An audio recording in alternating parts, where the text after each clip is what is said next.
انت هنا النهارده عشان تعرف حاجه مهمه جدا قبل بدايه البطولات. ليه اسم محمد ابو تريكه كلاعب محفور في قلوب المصريين؟ لان ببساطه كده محمد ابو تريكه ما كانش بيلعب كوره وبس، كان بيلعب كوره وهو حاسس بثقه الفانيلا، وكان حلم شعب كامل على كتافه. من اول ما دخل منتخب مصر سنه 2001 كان واضح ان ده لعيب مختلف، هادي ذكي ما بيحبش الضجيج، لكن في وقت الجد دايما تلاقيه واقف في الصوره. محمد ابو تريكه في بدايته مع المنتخب ما كانش نجم الشباك، لكن كان نجم التفاصيل الصغيرة، تمريرة صح، قرار مظبوط، تواجد في الملعب والوقت المناسب في الوقت هو ابو تريكة المناسب. يسجل، ها هو ثقة ابو تريكة الجهاز يسجل، الفني ها هو زادت الجميل الفنان في عنده، التشكيلة وثقة المصرية الجمهور يوجه الضربة كبرت، القاضية وبقى للفيل أبو الإفواري. تريكة افرح عنصر يا أساسي عصام، في أي افرح يا تشكيلة عصام، بتنزل وفرحة امام الملعب. مصور بطولة الملعب كاس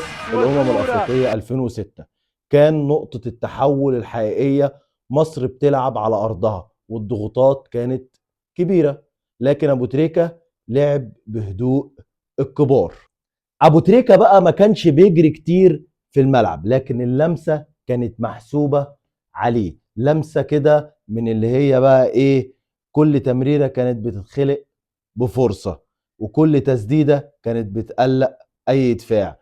مع نهاية البطولة مصر بطلة أفريقيا، ده اللي حصل في بطولة 2006، وأبو تريكة كان واحد من أعمدة الفريق وما كانش مجرد لاعب في التشكيلة. تعال لي بقى في 2008 عشان الحكاية تكبر. منتخب متكامل في الوقت ده، منتخب كله كان نجوم. الحكاية كانت صعبة قوي، لكن أبو تريكة كان العقل المدبر في نص الملعب، كان هو اللي بيفهم إيقاع المباراة.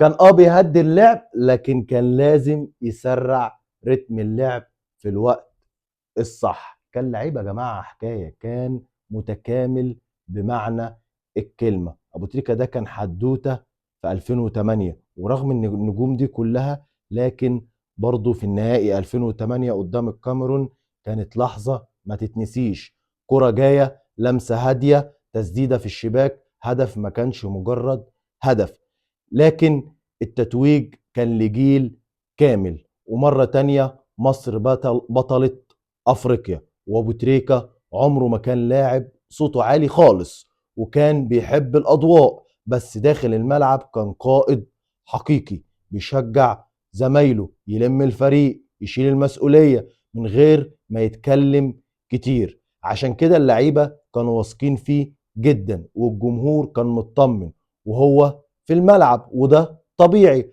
رغم كل النجاحات دي بقى يا معلم، في لحظة ما ينفعش تتنسي، لحظة حزن، ألا وهي عدم التأهل لكاس العالم. ازاي جيل زي ده ما تأهلش لكاس العالم؟ لكن ايه، ابو تريكة كان جزء من الوجع ده، لكن حتى في الخسارة طلع برضه مرفوع الراس، لانه كان قدم كل اللي يقدر عليه، ما قصرش في حاجة مع المنتخب. اللي خلى ابو تريكة اسطورة حقيقية مش الاهداف ولا البطولات بس، لكن المواقف.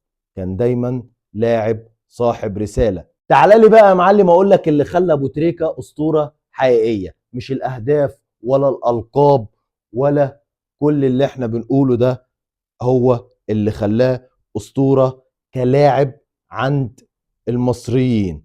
اللي خلاه كده ان هو كان دايما صاحب رسالة، بيعتبر ان الانسانية والاخلاق اهم شيء في الملعب. عشان كده الناس حبته، مش لاعب كورة والسلام، كان انسان. محمد ابو تريكة مع منتخب مصر مش مجرد ارقام ولا تواريخ مكتوبة في كتاب، ده كان تاريخ مكتوب بجد، تعب واخلاص للفالنة المصرية. مهما عدت السنين اسم ابو تريكة هيفضل محفور في ذاكرة المنتخب المصري كلاعب، في الذاكرة الكروية. مش بس نجم، ده أسطورة من أساطير المنتخب المصري كلاعب. حكاية وطن يا جماعة أبو تريكة.